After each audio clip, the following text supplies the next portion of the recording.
This is your fault. Don't provoke her.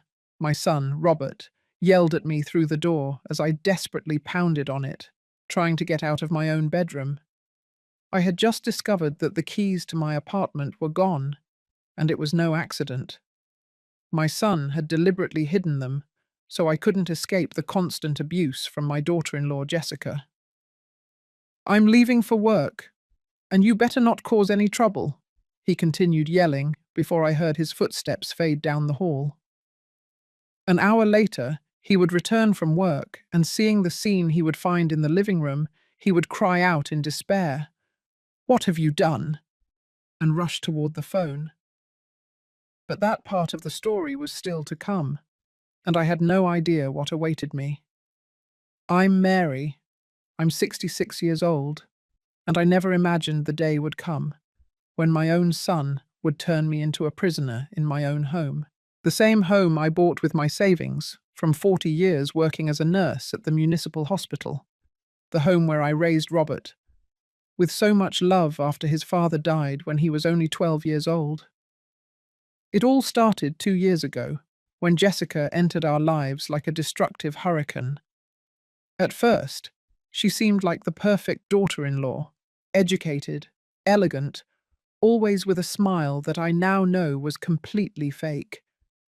She married my son after only 6 months of dating, and when they lost their apartment due to financial problems, I welcomed them into my home without hesitation. "Mary, you're an angel," Jessica would tell me at first, hugging me with that flawless performance she had mastered. "I don't know how to thank you for opening your home to us." How naive I was to believe every one of her sweet and manipulative words. The first few months were relatively calm, but little by little I began to notice small, unsettling details. Jessica always found a way to criticize everything I did. If I prepared dinner, she would comment that the food was too salty or too bland. If I cleaned the house, she would say I had left dust in places that were, according to her, obvious. If I bought something for the house, she would sigh dramatically and say I had no taste when choosing things. "Oh, Mary, I think that tablecloth looks really old-fashioned," she'd say with that fake smile while pointing at the dining room table.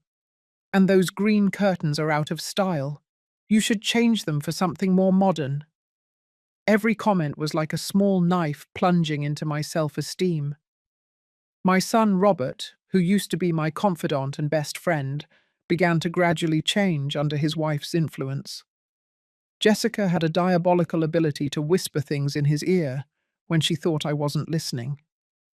"Your mum is getting older, Robert," she'd say in a low voice while they were washing the dishes.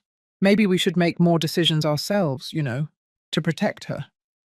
That word, protect her, would become her favorite weapon to justify every intrusion into my life. Slowly, Jessica began taking control of different aspects of my home. First, it was reorganizing the kitchen to make it more efficient. Then she started receiving my bills and helping me pay them. After that, she began suggesting that maybe I shouldn't manage my own bank account anymore because, at your age, it's easy to make mistakes with numbers. "Mum, Jessica is right," Robert would tell me when I protested. "She studied business administration. She knows these things better than us." My own son had begun talking to me as if I were a child incapable of making my own decisions. The situation worsened when Jessica began intercepting my phone calls and controlling my visitors. When my sister, Susan, called to invite me to lunch, Jessica would pick up the phone and say, "Oh, Mary isn't feeling too well today. Better make it another day." When my friends from the hospital came to visit, she would greet them with a look of annoyance and tell them I was resting. "It's just that Mary gets so tired lately," she'd explain with that sugary voice she used to deceive everyone. "The doctor says she needs a lot of rest." Of course, I had never been to any doctor who said such a thing, but my friends believed her because Jessica knew exactly how to manipulate every situation. Slowly, I realized I was being isolated from my entire outside world. My outings were limited to going to the grocery store, and only when accompanied by Jessica, who controlled every purchase I made. "You don't need that much detergent, Mary," she'd say, removing products from the cart. "And this brand of coffee is too expensive. We should get this other one." It was as if my own life was being slowly reduced until it became an existence controlled by someone who showed her true colors more and more each day. But the worst was yet to come, and that morning, when I discovered my keys were missing, I realized Jessica's plan was much more sinister than I had imagined. The first time Jessica physically abused me was on a Tuesday morning, 3 weeks before my son decided to hide the keys to my apartment. I was making breakfast when she entered the kitchen like a wild animal, with bloodshot eyes and disheveled hair. Without saying a word, she shoved me against the table so hard that I spilled hot coffee on my hand. "You stupid old woman," she screamed while I was running cold water over my burn. "You do everything wrong. This house is a mess because of you." Her words were like knives, but the physical pain on my burned hand didn't compare to the humiliation I felt in my heart. When Robert got home from work that night, I ran to him to tell him what had happened. I thought my son would defend me, that he would take my side as he had always done throughout his life. How wrong I was. "Mum, it was probably an accident," he said without even looking at the burn on my hand. "Jessica told me you provoked her first, that you said very nasty things to her." My eyes filled with tears when I realized that my own son had chosen to believe her instead of me. "But Robert, I never said anything bad to her," I tried to explain. "She just came in screaming and pushed me for no reason." My voice broke when I saw the expression of distrust in his eyes, the same eyes that used to look at me with so much love and respect. "Mum, you've been very confused lately," he replied with a coldness that shattered my soul. "Maybe you should rest more, or we could even take you to see a doctor." The way he said those words made me understand that Jessica had already been working on his mind long before that incident. From that day on, Jessica's aggression became more frequent and more cruel. One day she threw me to the floor while I was sweeping the living room, telling me I was raising too much dust and that it gave her allergies. Another day she yanked my arm so hard that she left bruises, because according to her, I was taking too long in the bathroom and she urgently needed to get in. "If you tell Robert anything, it's going to be worse for you," she would threaten after every assault. "He already thinks you're losing your mind, so anything you tell him will only confirm that you need medical help." Her malicious smile gave me the chills because I knew she was right. Jessica had managed to convince my son that I was developing mental problems. "Look how she forgets things," she would say, pointing to objects that she herself had moved. "Yesterday, she put the apartment keys in the refrigerator, and when I asked her why, she said she didn't remember doing it." Of course, I had never put the keys in the refrigerator. Jessica had put them there to discover them later in front of Robert and make him believe I was losing my memory. It was a strategy as cruel as it was effective. The humiliations extended beyond our home. When we went to the grocery store, Jessica made sure that employees and other customers witnessed my supposed episodes of confusion. "Mary, don't you remember we already bought milk?" she'd say loudly while feigning concern. "You're taking 2 cartons of milk, but we already have 3 at home." I knew perfectly well that there was no milk at home, but when I tried to defend myself, Jessica would interrupt me with that sweet, condescending voice she used in public. "Oh, my dear mother-in-law, don't worry. Everyone has difficult days." People would look at us with pity, but their compassion was for her, not for me. Financial control came gradually, but relentlessly. First, Jessica convinced Robert that she should manage the household expenses because she had more experience with numbers. Then she suggested it would be easier if she had access to my bank account to pay the bills directly. "It's for your own security, Mum," Robert explained, while I signed the papers Jessica had prepared. "That way you don't have to worry about due dates or calculating amounts. Jessica takes care of everything." What my son didn't know was that his wife had already started transferring small amounts of money to her personal account, amounts so small that I didn't notice them at first. One day, I discovered that $300 had disappeared from my savings account. When I confronted Jessica, she looked at me with that feigned innocence I knew so well. "Mary, you're imagining things," she said calmly. "Maybe you spent that money and don't remember it. See why it's better if I handle the finances."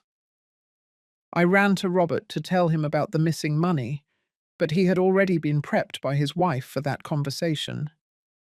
"Mum, Jessica told me you've been very paranoid about money lately," he said without even checking the bank statements. She explained that it's normal for people your age to have these kinds of unfounded worries. That night, as I cried in my room, I realized I was completely alone in my own house. My son had been completely manipulated by a woman who had a very clear plan: to take possession of everything I had built during decades of honest work. Jessica began making comments about the value of my apartment in front of occasional visitors. "This area has appreciated a lot," she'd say, while serving tea to the few friends who still dared to visit. "Mary is very lucky to have such a valuable property, although at her age she can no longer maintain it as she should." Her comments always had a double meaning. On one hand, she made it clear that the house had considerable value, and on the other, she planted the idea that I was no longer capable of taking care of it properly. It was a subtle way of preparing the groundwork for what would come next. The situation became untenable when Jessica started inviting her friends over without consulting me. They would arrive in the afternoons and take over the living room as if it were their personal territory. They talked loudly, smoked cigarettes even though I asked them not to, and left the house a mess. "It's just that Mary needs to socialize more," Jessica would explain to Robert when he arrived and found the house full of strangers. "Isolation isn't good for a person her age."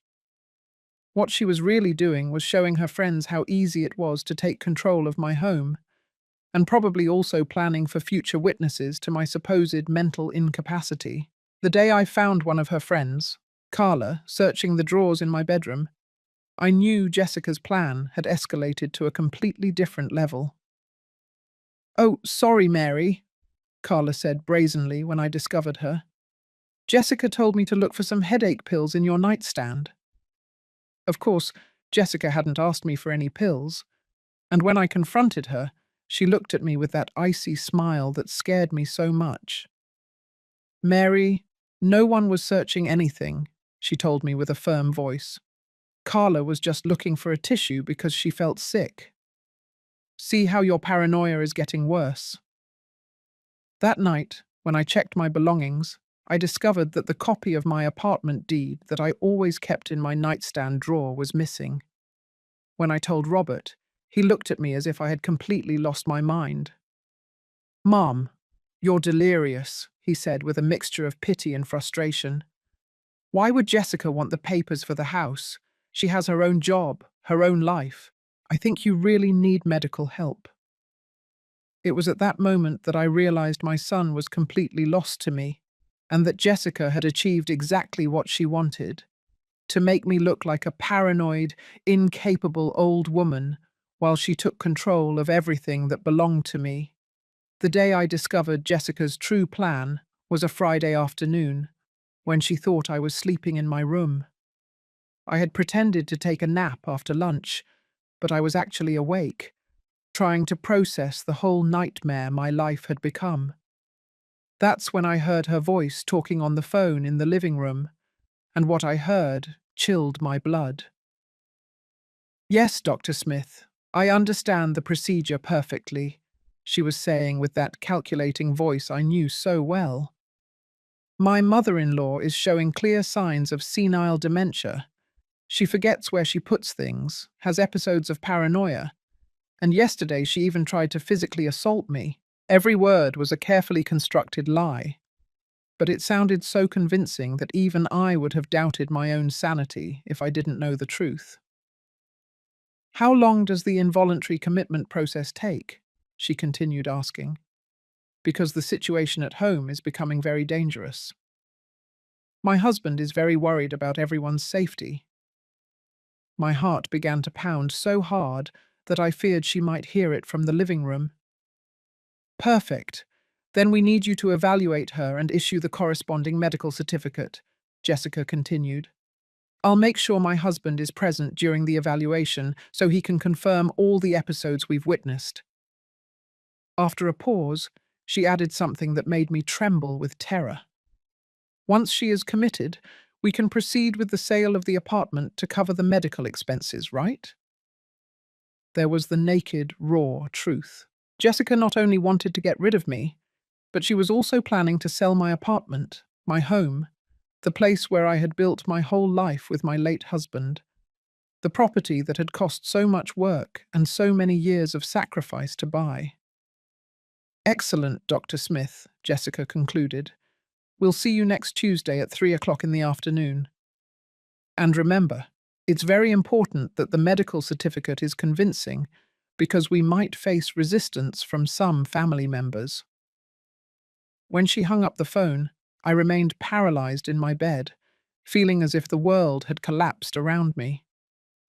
That night, when Robert got home from work, Jessica told him her prepared version of events. Honey, your mum had another very strong episode today, she said while serving dinner. She yelled horrible things at me, and when I tried to calm her down, she tried to hit me with your dad's cane. Of course, I had never touched my husband's cane, which rested peacefully in the closet as a sacred memory. Are you okay, Jessica? Robert asked with genuine concern, taking his wife's hands as if she were the victim. Did she hurt you? Seeing my own son showing more compassion for that manipulator than for his own mother broke my heart into 1,000 pieces. She didn't hurt me physically, Jessica replied with that dramatic performance she had perfectly mastered. But Robert, I'm really scared. Your mum isn't the same person we knew. I think she needs urgent professional help. Her eyes filled with fake tears as she spoke, and my son fell completely into her trap. You're right, Robert said with determination. Tomorrow I'm going to look for information about geriatric specialists. My mum needs medical attention, and if that means committing her for her own good, then that's what we'll do. Hearing my son talk about committing me as if I were a sick animal made me feel a desperation I had never experienced before. The next day, Saturday, Jessica intensified her isolation strategy. When my sister, Susan, called to invite me to lunch at her house, Jessica picked up the phone before I could answer. Hello, Susan.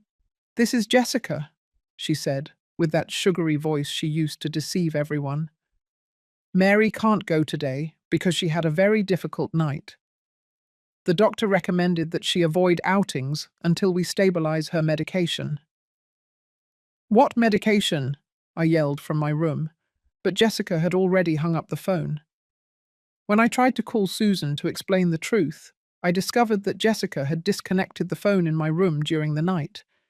It was like being in a prison where the bars closed tighter and tighter every day. Jessica, why can't I talk to my sister? I asked when I confronted her in the kitchen. She looked at me with that false expression of concern she had perfected during months of manipulation. Mary, dear, it's just that when you talk to Susan, you get very agitated, she replied condescendingly. Yesterday, after her call, you were very restless all night. The doctor says you need absolute tranquility. Of course, there was no doctor, but Jessica knew exactly how to make her lies sound credible. On Sunday morning, while Jessica was in the shower, I took the opportunity to check her purse, which she had left on the dining room table. My heart almost stopped when I found a folder full of documents with my name on them. There were commitment forms, fake medical evaluations with future dates, and most terrifying of all, a power of attorney granting her total control over my assets and property. I also found a copy of my apartment deed, the same one that had disappeared from my room weeks ago. In the margins, there were handwritten notes with different prices, as if she had been calculating the property's value for a quick sale. There were numbers ranging between $80,000 and $120,000, depending on market conditions. But what impacted me the most was finding a series of photographs of me taken without my knowledge. In the photos, I appeared in situations that seemed compromising, talking to myself while cooking, looking for something in the drawers with a confused expression, and even one where I was crying in my room. Jessica had been documenting moments taken out of context to use as evidence of my supposed dementia. "What are you doing?" Jessica screamed when she came out of the bathroom and found me with her purse open, her face completely transformed, showing her true self for the first time without any mask. "You nosy old woman!" "These are documents with my name on them," I replied, trembling but with firmness. "You have commitment forms and papers for my apartment. What are you planning to do?" My voice broke as I spoke those words because I already knew the answer. "What I'm planning to do is save you from yourself," she said with a coldness that gave me chills. "You're sick, Mary. Your mind no longer works correctly, and someone has to make the difficult decisions that you can no longer make." Her transformation from sweet daughter-in-law to calculating predator was so fast it left me speechless. "Robert is never going to let you commit me," I said, trying to maintain my composure. "He knows I'm not crazy." But even as I said those words, I knew my son had been completely poisoned against me. "Robert," Jessica laughed cruelly. "Robert was the one who asked me to look for commitment options. He is convinced that you are a danger to yourself and to us." Her words were like daggers straight to the heart, because I knew she was probably telling the truth. "Besides," Jessica continued, approaching me with a malevolent smile, "who is going to believe you? You're a paranoid old woman who says her daughter-in-law wants to commit her to steal her house. That sounds exactly like something someone with senile dementia would say, don't you think?" At that moment, I realized how brilliantly diabolical her plan was. Jessica had constructed such a perfect narrative that any attempt by me to defend myself would only confirm her accusations of paranoia and dementia. It was a psychological trap from which escape seemed impossible. "Dr. Smith is coming to evaluate you on Tuesday," Jessica informed me while gathering her documents and putting them back in her purse.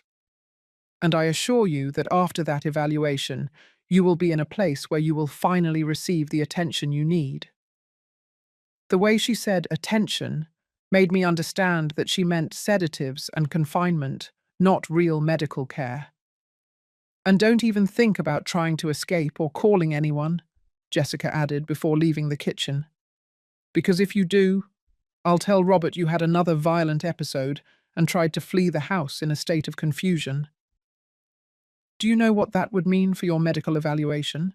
That afternoon, when Robert returned from work, I tried once more to make him understand the truth about his wife.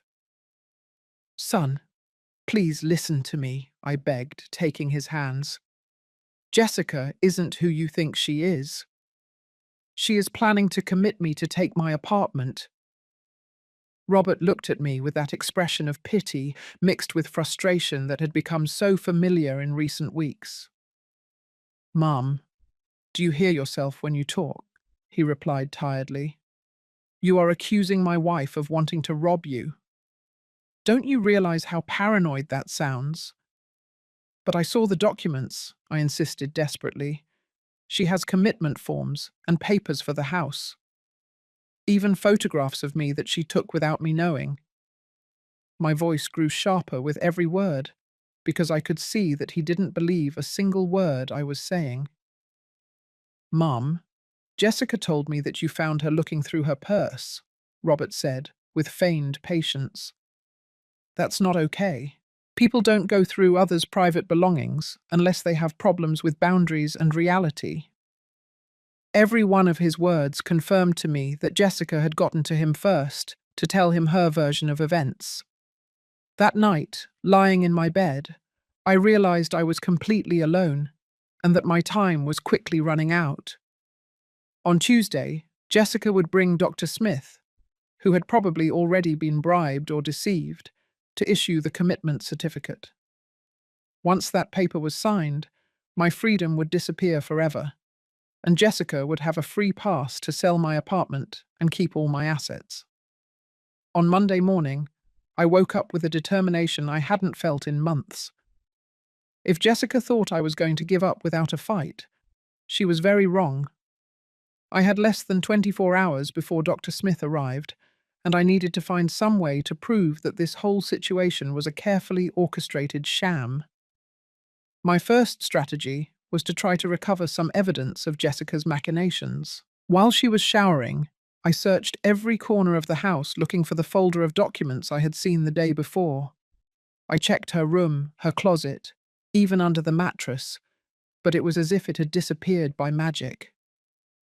"What are you looking for, Mary?" Jessica asked when she found me in her room. She was wrapped in a towel and had that smile that now scared me so much. "Did you lose something?"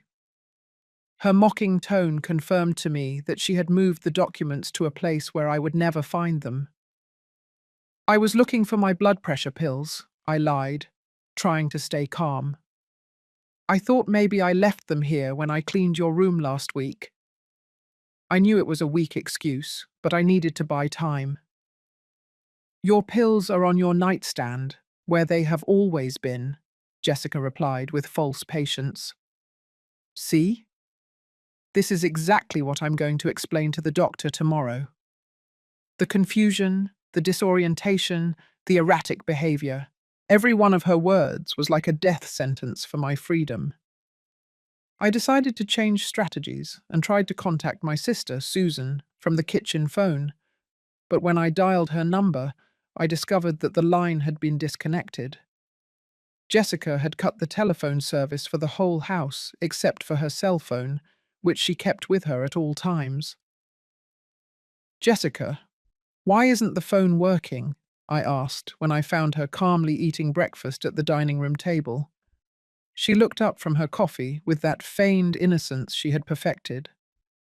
"Oh, I forgot to tell you," she replied, as if it were the most insignificant detail in the world.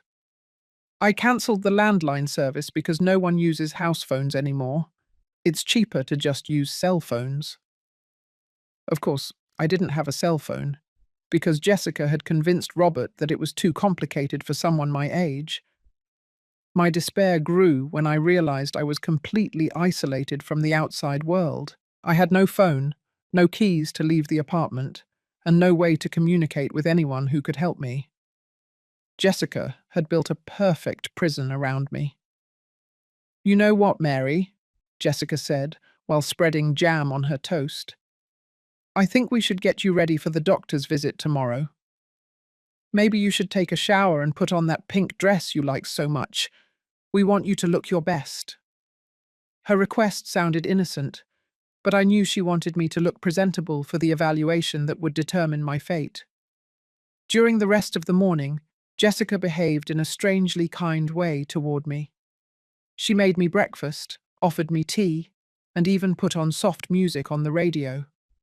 It was as if she were celebrating her anticipated victory, savoring the last moments before getting rid of me forever. "Mary, do you remember when I first came to this house?" she asked me while pretending to clean the living room. "You were so sweet to me, so welcoming. You told me you considered me the daughter you never had." Her words were full of cruel irony, reminding me of my own naivety.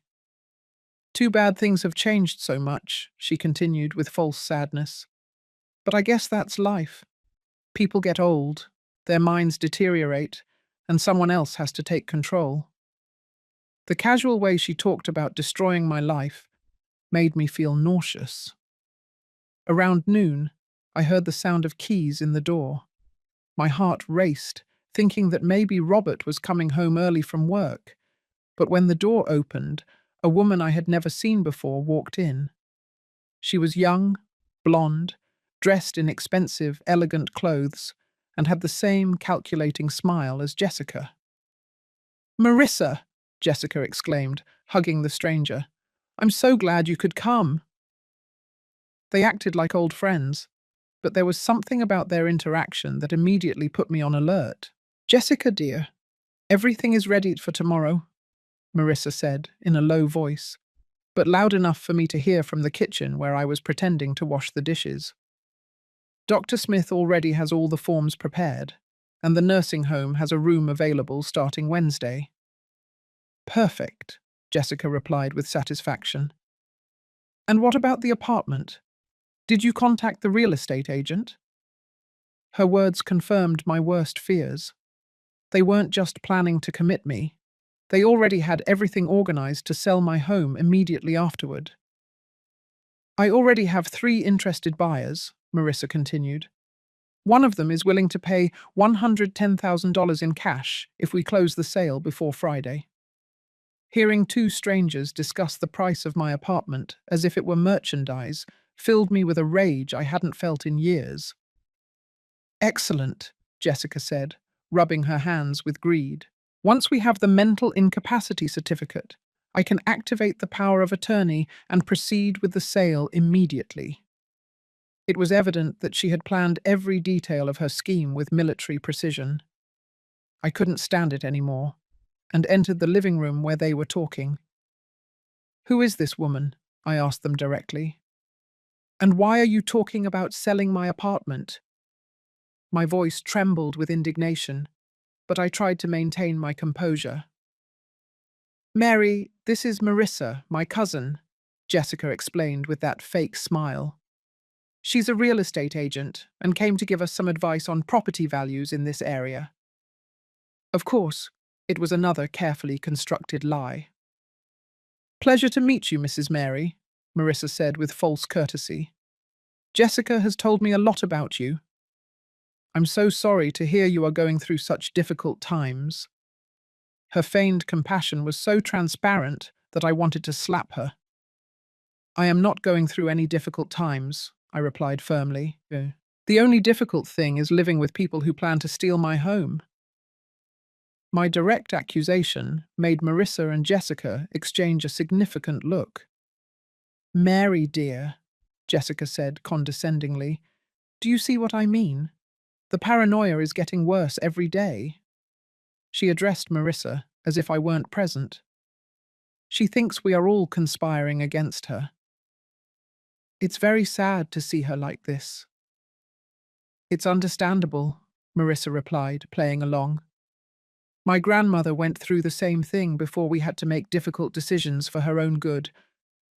The way they talked about me in the third person, as if I were invisible, made me feel as if I were already dead to them. That afternoon, after Marissa left, Jessica became more aggressive with me. "Tomorrow, when Dr. Smith arrives, you are going to behave politely," she ordered in a menacing voice.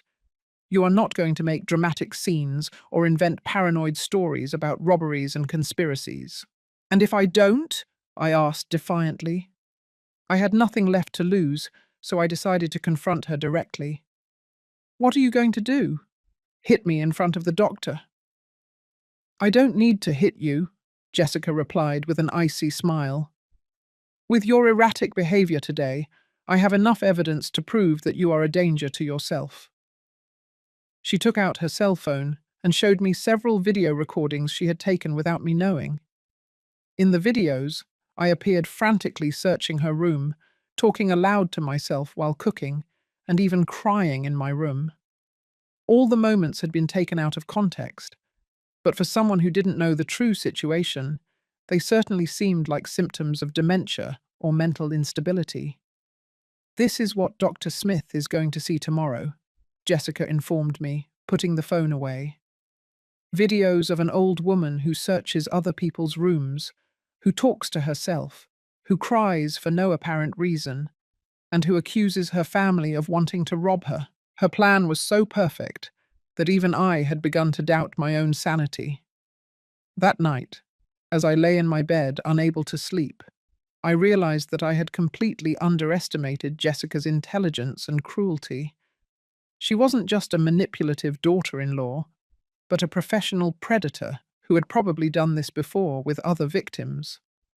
And tomorrow, with the arrival of Dr. Smith, her plan would be completed, and my life as I knew it would come to an end. Tuesday dawned grey and rainy, as if the weather had decided to accompany the darkest day of my life. I woke up before sunrise with a churning stomach and trembling hands. In a few hours, Dr. Smith would arrive, and with him my fate would be sealed. Jessica had orchestrated everything so perfectly that it seemed impossible to escape her trap. At 7 o'clock in the morning, I heard voices in the kitchen. Jessica was talking on the phone, probably confirming the final details of her diabolical plan. Yes, doctor. She was very agitated all night, she lied, with that concerned voice she had perfected. My husband and I are very scared. Yesterday she tried to leave the house in her underwear, insisting she had to go to work at the hospital where she retired 5 years ago. Of course, I had never tried to leave in my underwear, nor had I mentioned going to the hospital. But Jessica knew exactly what kind of stories would sound convincing to a doctor who had already been prepared to diagnose senile dementia. Perfect. We'll see you at 3 o'clock sharp, Jessica concluded. And doctor, please bring all the necessary forms for the commitment. We can't wait any longer. The situation is truly critical. Every one of her words was like a nail in the coffin of my freedom. When I went down for breakfast, Jessica greeted me with a smile that chilled my blood. "Good morning, dear Mary," she said with false sweetness. "Did you sleep well? I hope you are prepared for your doctor's appointment today." The way she said, "doctor's appointment," made it clear that she knew exactly what was going to happen. "Jessica, please," I begged one last time. "Don't do this. I never hurt you." "Why do you want to destroy my life?" My voice broke as I spoke those words because I knew it was useless to appeal to a compassion she had never possessed. "Mary, no one wants to destroy your life," she replied with that performance of concern she used to manipulate everyone. "We just want you to get the help you need. It's for your own good." Her words sounded so rehearsed that it was evident she had practiced that speech many times. At 10 o'clock in the morning, Robert arrived. He had asked for time off work to be present during the medical evaluation. When I saw him enter the door, my heart filled with one last hope. Maybe, at the last minute, my son would remember who his mother really was and defend me. "Hello, Mum," he said, with a mixture of sadness and determination. "How are you feeling today?" There was something in his tone that indicated Jessica had already prepared him for what he was about to witness. "I feel fine, son," I replied, taking his hands. "Robert, I need you to listen to me. Jessica isn't who you think she is. She is planning to commit me to take my apartment. You have to believe me." It was my last chance to make him understand the truth. Robert looked at me with that expression of pity that had become so familiar. "Mum, Jessica told me about your episodes of paranoia," he said with feigned patience. "I know these ideas seem real to you, but you need professional help to distinguish between reality and your fears." "But son, I'm not paranoid," I insisted desperately. "Yesterday I saw commitment documents with my name on them. Jessica already has everything planned. She even contacted buyers for the apartment." My voice grew sharper because I could see that he didn't believe a single word I was saying. "Mum, do you hear yourself when you talk?" Robert asked with frustration. You are accusing my wife of conspiring to rob you. That's not normal. A mentally healthy person doesn't think that way. His words confirmed that Jessica had completely poisoned his mind against me. Jessica appeared in the living room at that moment, as if she had been waiting for the perfect moment to make her triumphant entrance. "Robert, darling, you're here," she said, giving him a kiss on the cheek. "Your mum is a little agitated today. I think she knows the doctor is coming, and that makes her nervous." "It's understandable," Robert replied, hugging his wife. "It must be confusing for her not to understand why she needs medical attention." Seeing my son show more compassion for that manipulator than for his own mother broke my heart into pieces. The hours passed with torturous slowness. Jessica watched me constantly, as if she feared I would do something desperate. At 2 o'clock in the afternoon, she forced me to change clothes and comb my hair to make a good impression on Dr. Smith. "Put on that green dress that suits you so well," she ordered while checking my closet. "And let me help you with your hair. We want you to look your best." Her false request made me nauseous, because I knew she wanted me to look presentable for the evaluation that would seal my fate. At 3 o'clock sharp, the doorbell rang. My heart began to pound so hard that I thought it would burst out of my chest. Jessica ran to open it with a radiant smile, as if she were welcoming an honored guest instead of the executioner of my freedom. "Dr. Smith, how punctual," Jessica exclaimed with feigned enthusiasm.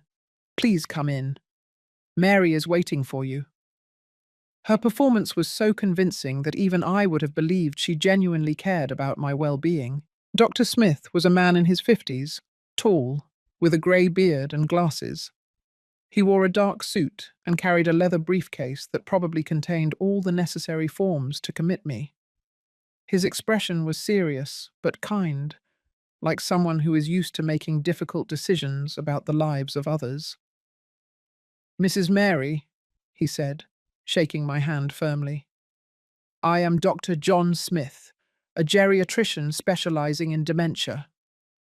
Your family asked me to come and evaluate you because they are concerned about some changes in your behavior."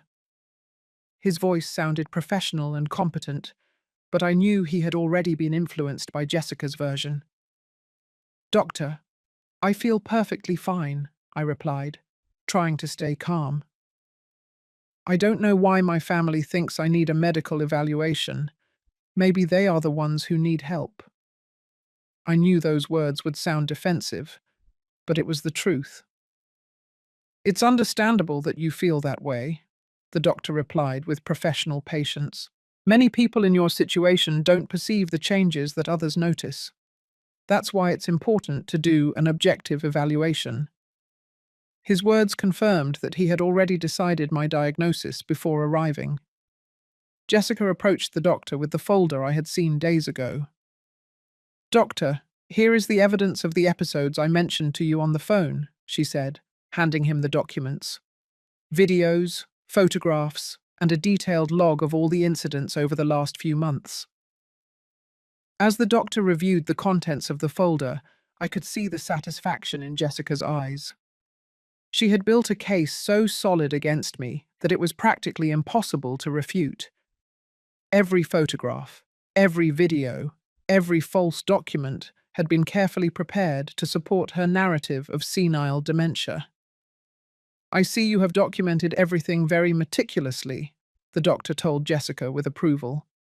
"This is going to help us a lot to make an accurate diagnosis." His words sounded like a death sentence for my hopes of freedom. "Doctor, all of that is lies," I tried to explain desperately. "Jessica has been manipulating the evidence to make me look crazy. She wants to commit me to take my apartment." Even as I spoke, I knew my words only confirmed the diagnosis he had already decided. "Mrs. Mary," the doctor said to me with professional condescension, "those are exactly the kind of paranoid ideas your family described to me. The belief that others are conspiring to harm you is a very common symptom in cases of senile dementia." Every one of his words was like another nail in the coffin of my legal sanity. At that moment, I realized that everything was lost. Jessica had orchestrated everything so perfectly that any attempt by me to defend myself only confirmed her diagnosis. It was a psychological trap from which there was no possible escape, and she knew it. Dr. Smith opened his briefcase and took out a series of official forms and a digital recorder. "We are going to do a complete evaluation," he announced, while arranging his materials on the dining room table. "Mrs. Mary, I need you to answer some questions honestly. Your family can remain present as witnesses." Jessica sat next to Robert on the couch with that feigned expression of concern she had perfected over months. My son held her hand, as if she were the one who needed emotional support instead of his own mother, who was being evaluated for involuntary commitment. "First question," the doctor began, consulting his papers. "Can you tell me what day it is today and where you are located?" It was a basic orientation question, but I knew that every one of my answers would be analyzed for signs of dementia. "It is Tuesday. We are in my apartment on Maple Street, number 247, and you are here because my daughter-in-law convinced you that I am crazy so she can commit me and steal my property," I replied with all the clarity possible. I knew my answer was technically correct, but that the part about Jessica would sound paranoid. The doctor exchanged a meaningful look with Jessica before writing something in his notebook. "Mrs. Mary, have you noticed any changes in your memory lately? Do you often forget where you put things?" His questions were clearly designed to confirm a predetermined diagnosis. "Doctor, my memory is perfect," I replied firmly. "The only problem I have is that someone is moving my belongings without my permission. Yesterday, my keys mysteriously disappeared, and when I looked for them, Jessica said I had lost them due to my supposed mental confusion." "Exactly what I told you on the phone," Jessica interrupted, addressing the doctor. "She believes we are hiding her things, when in reality, she puts them in strange places and then doesn't remember doing it. Her performance was so convincing that even I would have doubted my own version if I didn't know the truth." The doctor continued with more questions about my daily routine, my family relationships, and my current concerns. Every answer I gave was interpreted through the filter of senile dementia that Jessica had implanted in his mind. If I appeared calm, it was because I didn't understand the seriousness of my situation. If I got upset, it was evidence of emotional instability. "Mrs. Mary," the doctor asked me after reviewing Jessica's notes, "your daughter-in-law tells me that you have recently had episodes of aggression. Can you explain what makes you feel angry?" It was a trick question designed to make me look violent, no matter how I answered. "Doctor, I have never been aggressive," I explained, trying to stay calm. "Jessica is the one who abuses me. She has pushed me, yelled at me, threatened me. But when I try to defend myself or tell my son, she says I'm the one who provokes her." My voice rose slightly because it was frustrating that no one believed me. "See what I mean?" Jessica whispered to the doctor, loud enough for me to hear. "These unfounded accusations are constant. She believes I mistreat her when all I do is care for her with love and patience." Her fake tears appeared at the exact moment to complete her performance. Robert approached and took my hand with an expression of sadness. "Mum, Jessica has never hurt you," he said with a broken voice. "She takes care of you. She prepares your food. She worries about you. Why do you think she wants to hurt you?" Seeing the sincerity in his eyes made me understand that he truly believed I was losing my mind. "Because she wants my apartment," I replied desperately. "Son, yesterday I heard Jessica talking on the phone about selling the house for $110,000. She already has buyers ready and is just waiting for this doctor to declare me incompetent." I knew my words would sound like paranoid delusions, but it was my last chance to make Robert understand. Dr. Smith made more notes in his notebook while shaking his head. Mrs. Mary, ideas of persecution related to property or money are very common in patients with cognitive impairment, he explained with professional condescension. Your mind is trying to find logical explanations for the changes you are experiencing. Doctor, could you check Jessica's phone? I begged desperately. The recordings of her conversations with apartment buyers are there. She also has videos of me that she took without my permission to use as false evidence. It was my last attempt to prove the truth. Jessica immediately got up from the couch with an expression of feigned indignation. Doctor, do you see how she is? Now she wants you to check my private phone, because she thinks I have evidence of a non-existent conspiracy. Her performance as an offended victim was so perfect that the doctor looked at her with compassion. Mrs. Jessica, I understand this must be very difficult for you, the doctor said sympathetically. Caring for a relative with dementia requires extraordinary patience. Your dedication is admirable, despite the accusations you must face daily. His words confirmed that he had already completely decided which side he was on. At that moment, the doctor took out a series of official forms from his briefcase. Based on my evaluation and the documentary evidence provided by the family, he announced with a formal voice, my diagnosis is senile dementia with paranoid symptoms and episodes of aggressiveness. I recommend immediate commitment to a specialized institution. My world completely collapsed upon hearing those words. Doctor, please, I pleaded with tears in my eyes. I'm not crazy. I am just an old woman who is the victim of an elaborate scam. Please investigate before you sign those papers. My voice broke because I knew it was already too late. Mrs. Mary, I understand this is difficult to accept, the doctor replied while signing the forms. But commitment is for your own safety and that of your family. In the institution, you will receive the medical and psychological care you need. Every stroke of his pen sealed my fate irreversibly. Jessica approached Robert and hugged him while pretending to cry with relief. Thank you, Doctor, she said in a choked voice. You don't know how hard it has been to make this decision. But we knew it was the best for Mary and for all of us. Her performance as a sacrificial daughter-in-law was so convincing that even the doctor seemed moved. When can they take her? Robert asked in a trembling voice. It was evident that despite everything, it hurt him to have to commit his mother.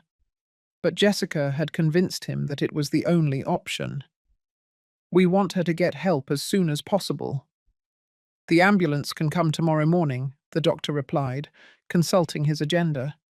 I will call the institution to confirm that they have the room prepared. In the meantime, keep Mrs. Mary calm and prevent her from getting more upset than necessary. His instructions sounded as if he were talking about a sick animal instead of a human being. One question, Doctor, Jessica said with that sweet voice she used to manipulate. Are the power of attorney forms I prepared enough to manage Mary's financial affairs while she is committed? We want to make sure all her needs are covered. Her question finally revealed her true intentions. Of course, the doctor replied without suspecting anything. With the certificate of mental incapacity that I am issuing, you will have complete legal authority over all of Mrs. Mary's affairs, including properties, bank accounts, and medical decisions. His words were like the final blow that completed the destruction of my life. Jessica couldn't completely hide her smile of satisfaction upon hearing those words. She had achieved exactly what she wanted, total control over my life and my assets. In less than 24 hours, I would be committed to a nursing home, and she would have a free pass to sell my apartment and keep all my assets. Thank you for everything, Doctor, Robert said, shaking his hand. I know this is the right decision, even though it's painful.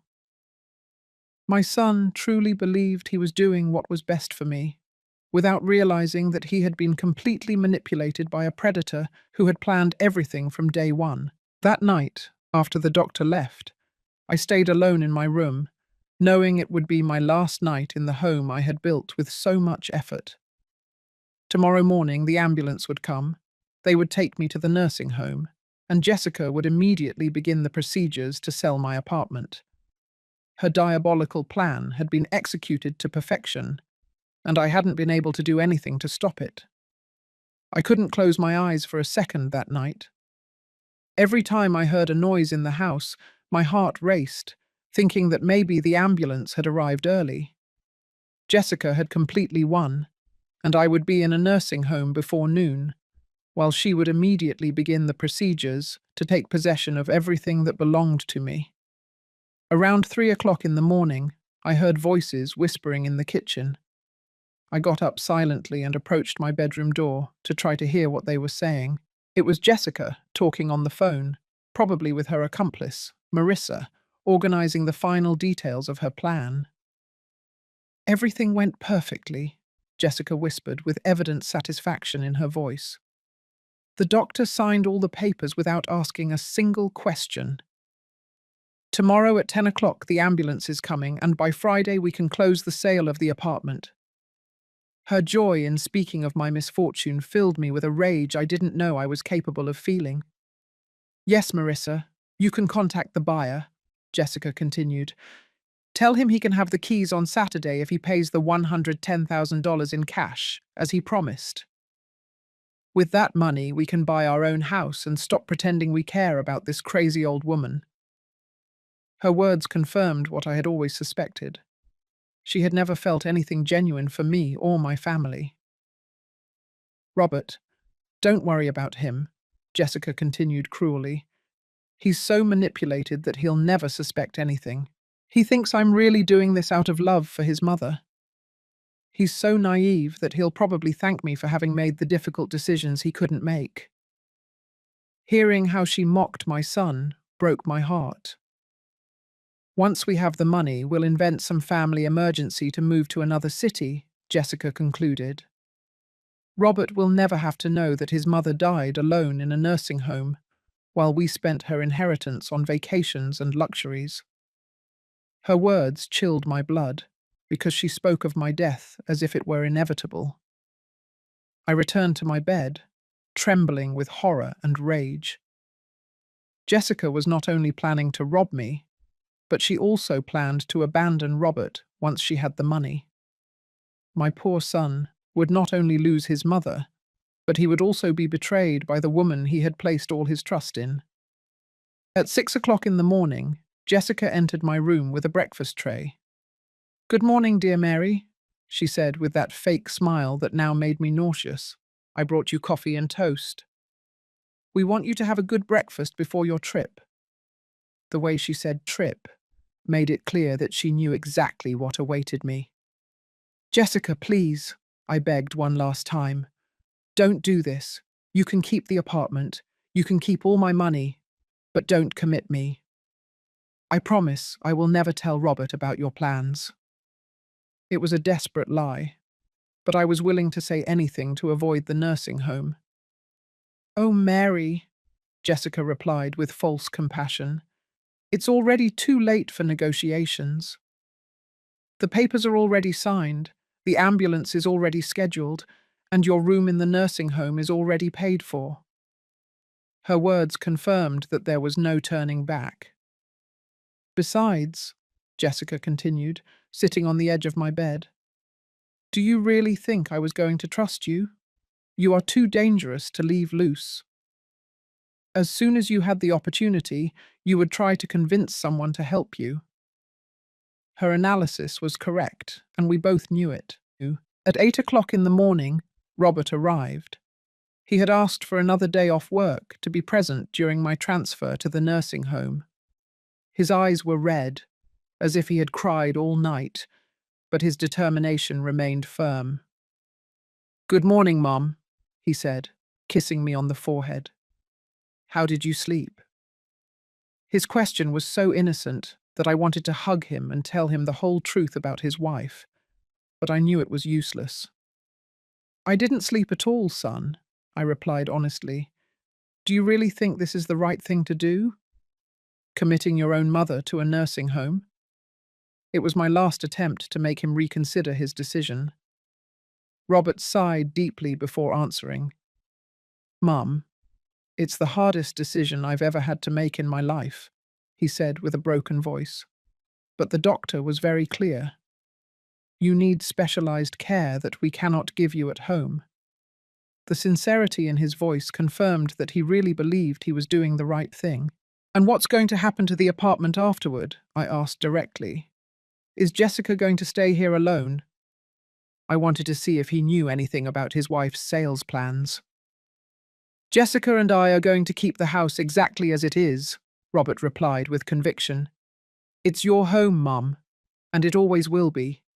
Maybe when you feel better, you can come visit us on weekends." His words confirmed that he had no idea that Jessica planned to sell the property immediately. At 9:30, Jessica started packing a small suitcase with my belongings.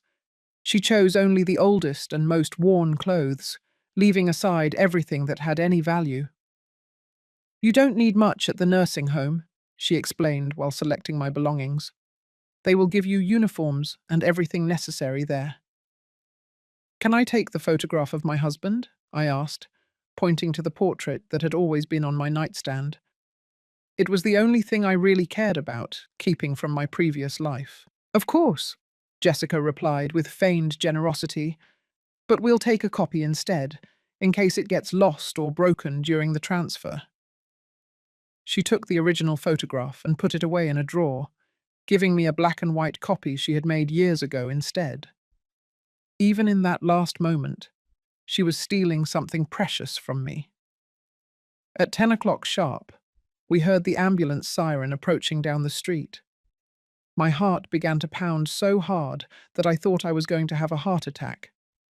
After 66 years of independent life, I was about to become a prisoner in a nursing home, the victim of the cruelest scam I had ever experienced. "They're here," Jessica announced with a smile she couldn't completely hide. "Mary, are you ready for your new home?" Her question sounded like a cruel joke, but Robert interpreted it as genuine concern for my well-being. Two paramedics entered the apartment with a foldable stretcher and transfer forms.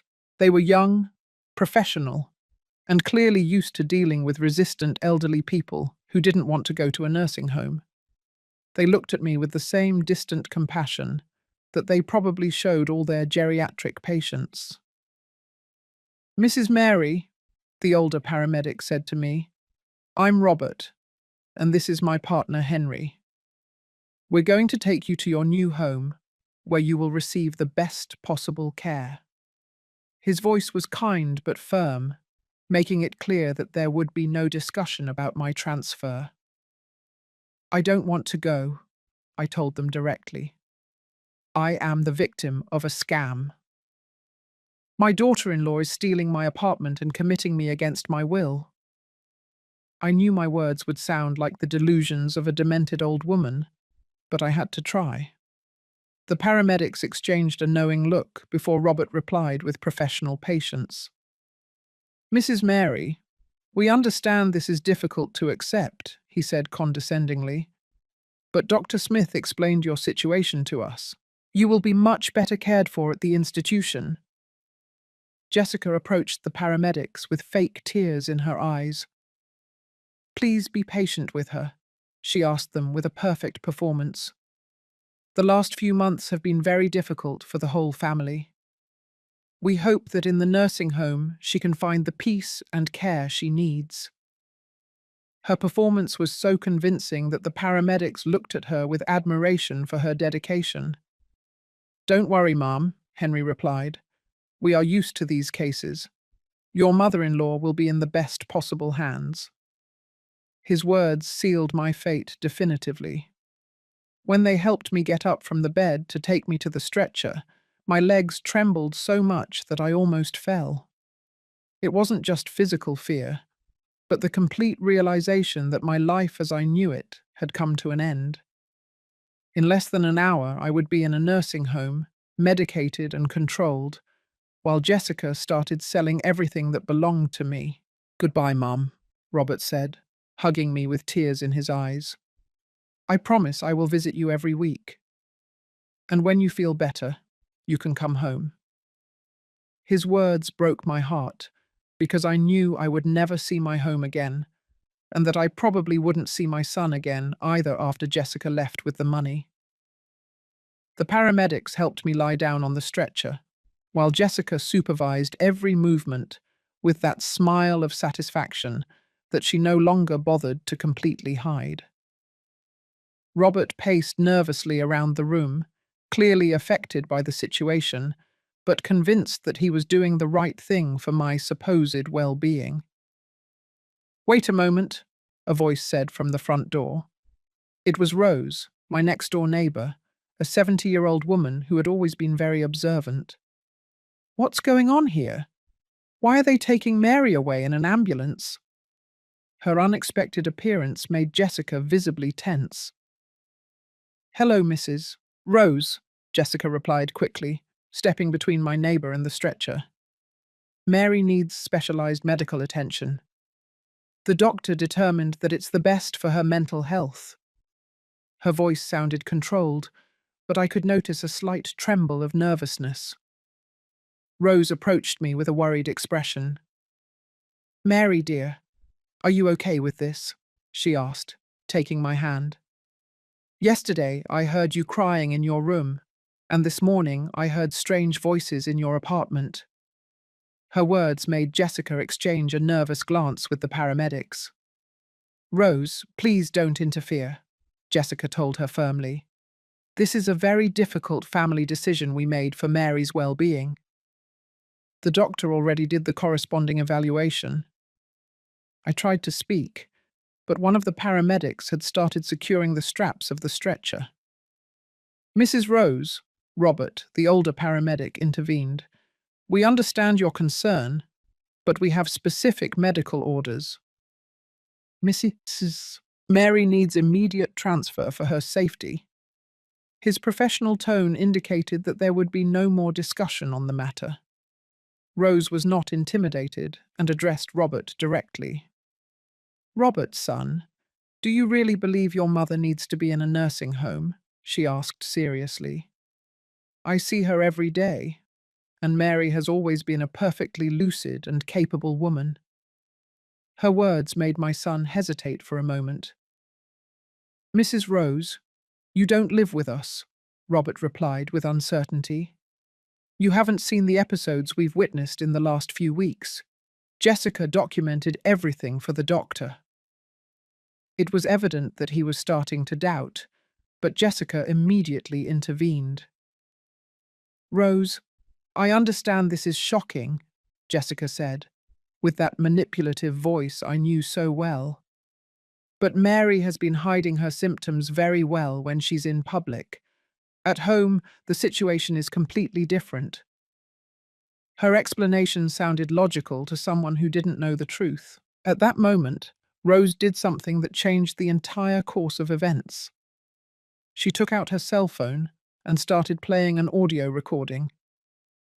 "Last night I recorded this conversation I heard from my balcony," she announced firmly. "I think everyone should listen to it before taking Mary away." Jessica's voice came clearly from the phone. "Everything went perfectly. The doctor signed all the papers without asking a single question. Tomorrow at 10 o'clock the ambulance is coming, and by Friday we can close the sale of the apartment." The words continued, revealing the entire diabolical plan I had heard the night before. The silence that followed was deafening. Robert looked at Jessica with an expression of total shock and confusion. The paramedics stopped dead in their tracks, clearly surprised by what they had just heard. Jessica had turned completely pale and desperately tried to find an explanation. That is taken out of context," Jessica stammered in a trembling voice. "Rose must have recorded a phone conversation about someone else. I never said those things about Mary." Her excuse sounded desperate and unconvincing. "There's more," Rose continued, playing another part of the recording where Jessica could clearly be heard saying, "With that money, we can buy our own house and stop pretending we care about this crazy old woman." The words cut the air like knives, revealing Jessica's true nature. Robert slowly approached Jessica with a look I had never seen before. "Is what that recording says true?" he asked in a broken voice. "Have you been planning to sell my mother's apartment?" His hands were trembling as he waited for an answer. "Robert, honey, I can explain everything," Jessica replied, trying to take his hands, but he instinctively backed away. "Yes, I spoke with a real estate agent, but only to find out the value of the property in case we needed to sell it to pay for Mary's medical expenses." Her explanation sounded rehearsed and desperate. "And what about pretending you care about my mother?" Robert continued asking with growing indignation. "And about buying a house of our own with the money from the sale?" His voice grew louder with each question as he began to understand the magnitude of the betrayal. Rose hadn't finished revealing her evidence. "I also have photographs," she announced, showing her phone. "Yesterday I saw Jessica taking documents out of Mary's house and passing them to a blonde woman in the parking lot." The photographs clearly showed Jessica handing a folder to Marissa next to the car. The paramedics looked at each other with evident discomfort. "Sir," Robert, the paramedic, told my son, "if there are doubts about the legitimacy of this transfer, maybe we should contact Dr. Smith to clarify the situation." It was clear that they didn't want to be involved in a possible medical fraud. "No," Robert replied with increasing determination. "Cancel the transfer.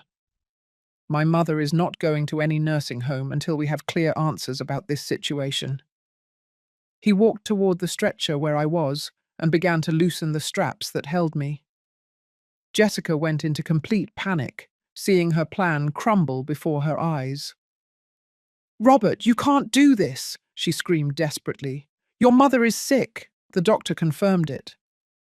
"If you leave her here, it's going to be dangerous for everyone." Her mask of the concerned daughter-in-law had completely fallen. "The only danger here is you," Robert replied, helping me up from the stretcher. "Mom, forgive me. I didn't know. I never imagined Jessica was capable of something like this." His eyes filled with tears as he hugged me, and for the first time in months, I felt I had my son back.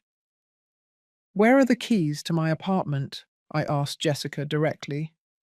"The ones you hid so I couldn't leave when I needed to escape your abuse." My voice was firm because I finally had the support I needed to confront her.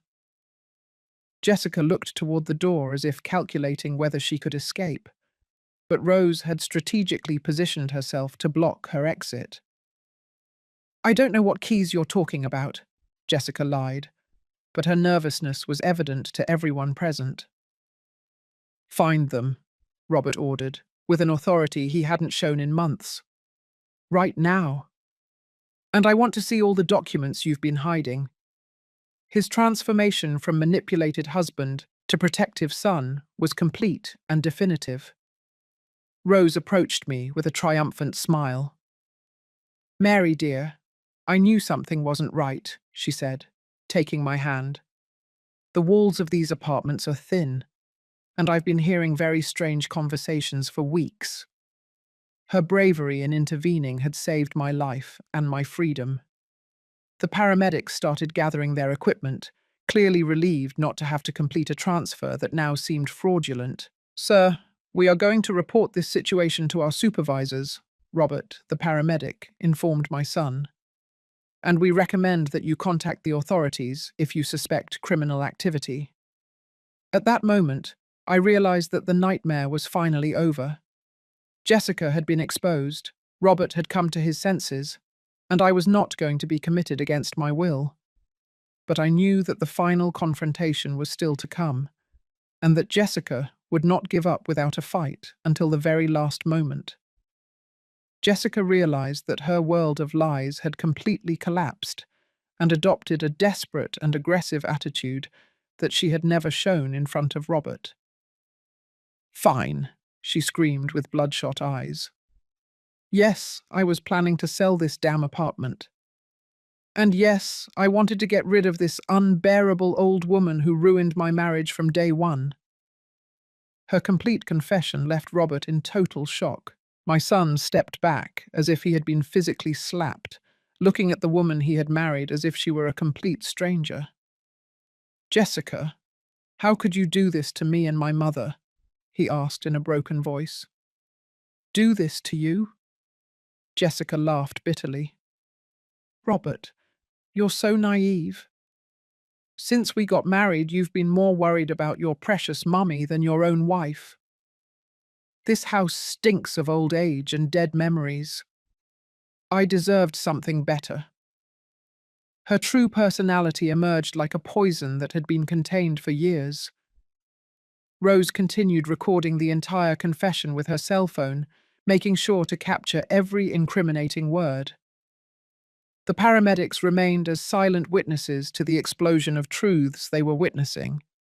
It was like watching an actor remove a mask to reveal their real, monstrous face. "Where is Dr. Smith?" Robert asked with growing indignation. "Is he also involved in your plan?" His question made Jessica even more nervous, as if he had touched an especially sensitive point. "John Smith is a real doctor," Jessica admitted reluctantly. "But I paid him $5,000 to sign the papers without asking questions. I told him it was for the good of a rich old woman who was squandering her family's inheritance." Her confession revealed that the doctor's corruption had been an integral part of her scheme.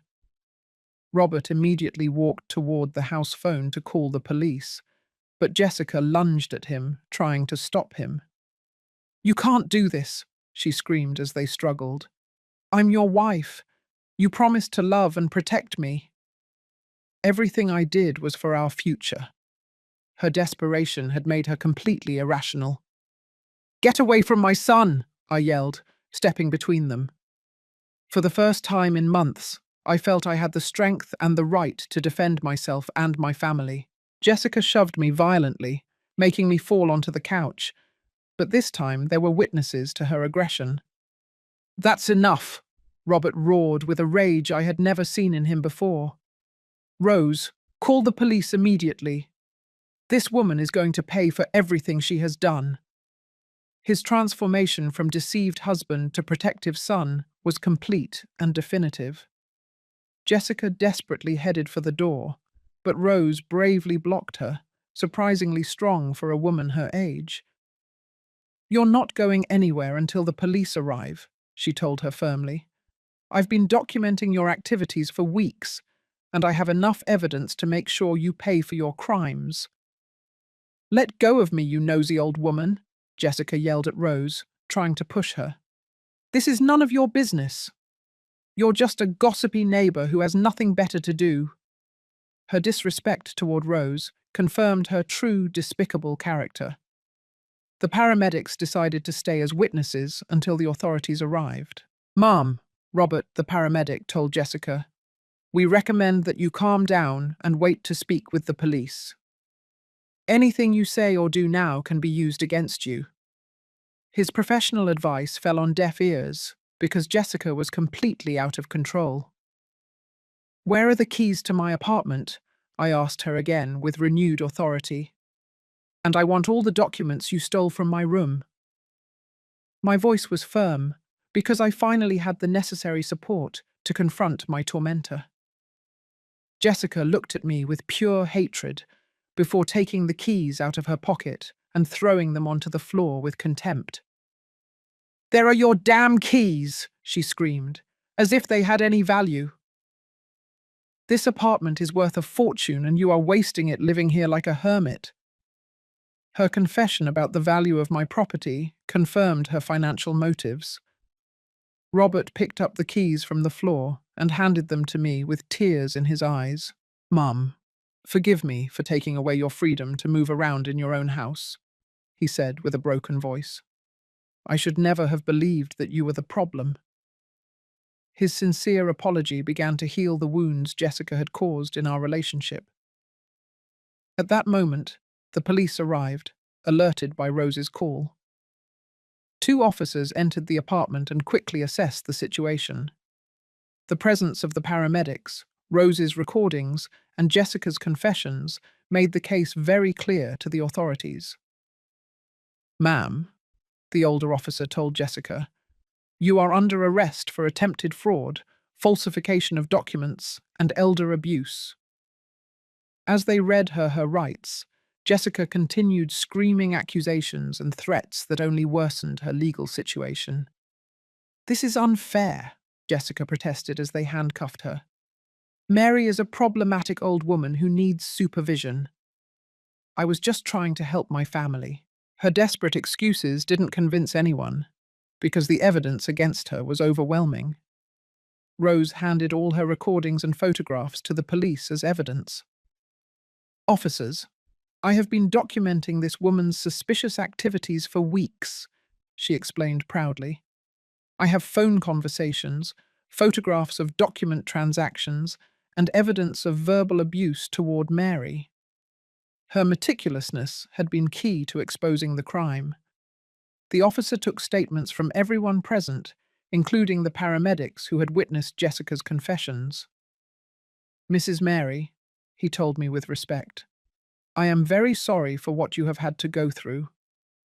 We are going to make sure that justice is served in this case."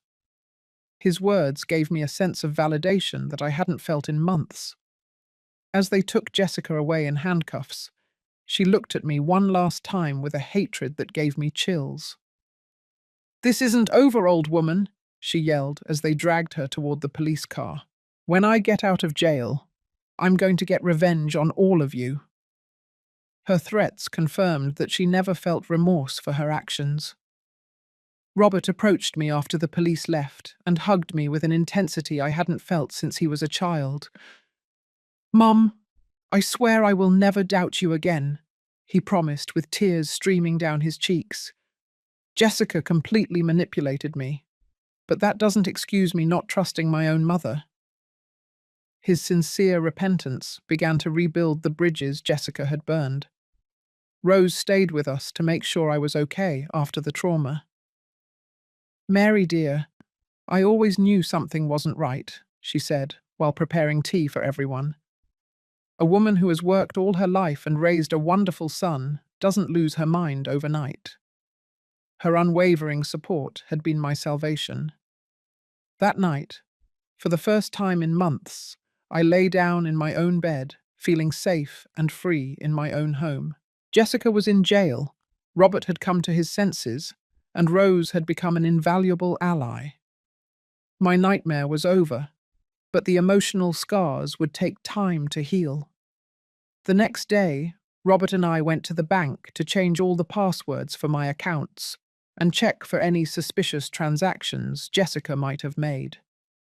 We discovered that she had stolen almost $3,000 in small amounts over the last few months, but fortunately the bulk of my savings remained intact.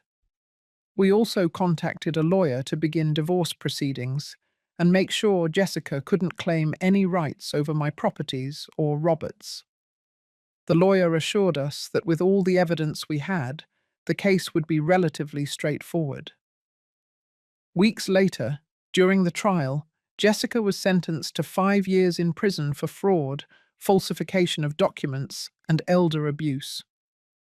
Dr. Smith was also arrested and lost his medical license for accepting bribes to falsify diagnoses. Justice had finally prevailed. Robert and I slowly rebuilt our relationship, with the help of family therapy, to heal the damage Jessica had caused. He moved to his own apartment but came to visit me every day, and we had dinner together on Sundays, just like we used to before she came into our lives. Rose became my best friend and confidant. Her bravery in intervening when I needed her most had saved my life, and I can never thank her enough. Now we have coffee together every afternoon and watch each other's apartments as a neighborhood security system. My story became a warning to other families about the dangers of predators who prey on the elderly. I gave several interviews to raise awareness about these crimes and help other victims recognize the signs of abuse before it's too late. Today, 6 months after my nightmare, I live peacefully in my apartment with the assurance that Jessica can no longer harm me. I have learned to trust my instincts again and not to let anyone make me doubt my own sanity. My son has learned a valuable lesson about manipulation, and our relationship is stronger than ever. The experience taught me that it's never too late to fight for justice, and that there will always be good people willing to help if we have the courage to ask for help. Jessica thought she had won, but in the end, the truth and true family always prevail over evil and greed.